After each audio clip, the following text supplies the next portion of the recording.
Please ask your question, Namit. Sir, so like monks and also like now we are doing Gita study without becoming monks. So why didn't the monks think that they could study all these at home, because they're just realizing their true nature. So Very good question. So first let us understand monk. What is the word for monk in Sanskrit? Sannyasi. yeah. And what they take is called sannyasa. Sannyasa is nothing but giving up, is how it is understood in the society. What the word sannyasa means is that samyak nyasaha iti sannyasaha. Means the mind has to be in the right direction. The mind is always running in the direction of the world. I want that, I want this, I need to get that, I need to do this. Without that, I am incomplete. Like that, mind is constantly searching for that thing or this thing. So, sannyasa means right deposit of the mind. Instead of running behind all these things which are continuously changing, it is to realize the nature of God. Only by realizing the God within can one find true happiness. So that is the meaning of sannyasa, and realizing and being established in that. Now, we need to understand your question in the other angle, which is, then why do people go and become monks, wear different kinds of dress, and why couldn't they study at home?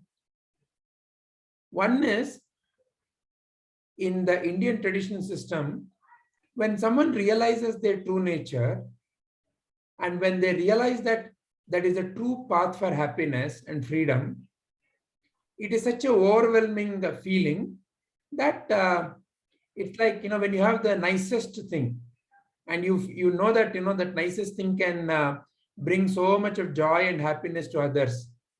Would you rather keep it only for yourself, or would you want to share it with others? I would want to share it with others. That's exactly what many of the realized beings do. See, whether you look at Prabhuji or Acharya Vinay, after their realization, they did not keep quiet. They did not say, okay, my realization is over.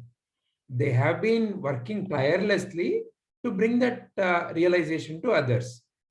So, in a way, they are true sannyasis. They may not be wearing a dress of a sannyasi, but they are true sannyasis. So that is what happens to a sannyasi. So they want to spread that knowledge. And while spreading that knowledge, some take a position of, okay, we will dedicate our life only for this purpose.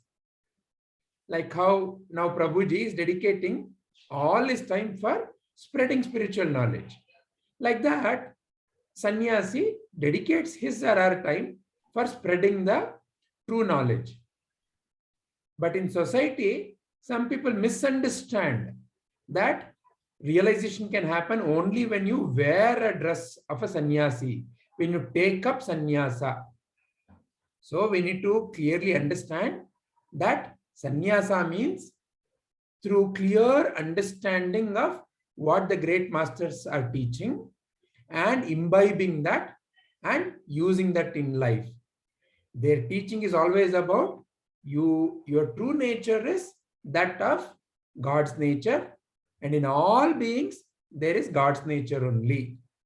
So that realization can happen by listening to the great masters, by realizing their teachings, and by using their teachings in your day-to-day life.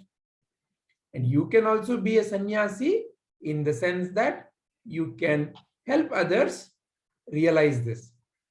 And when you live your life according to how great masters show you the path, then you truly are living a life of a sannyasi without necessarily wearing the dress.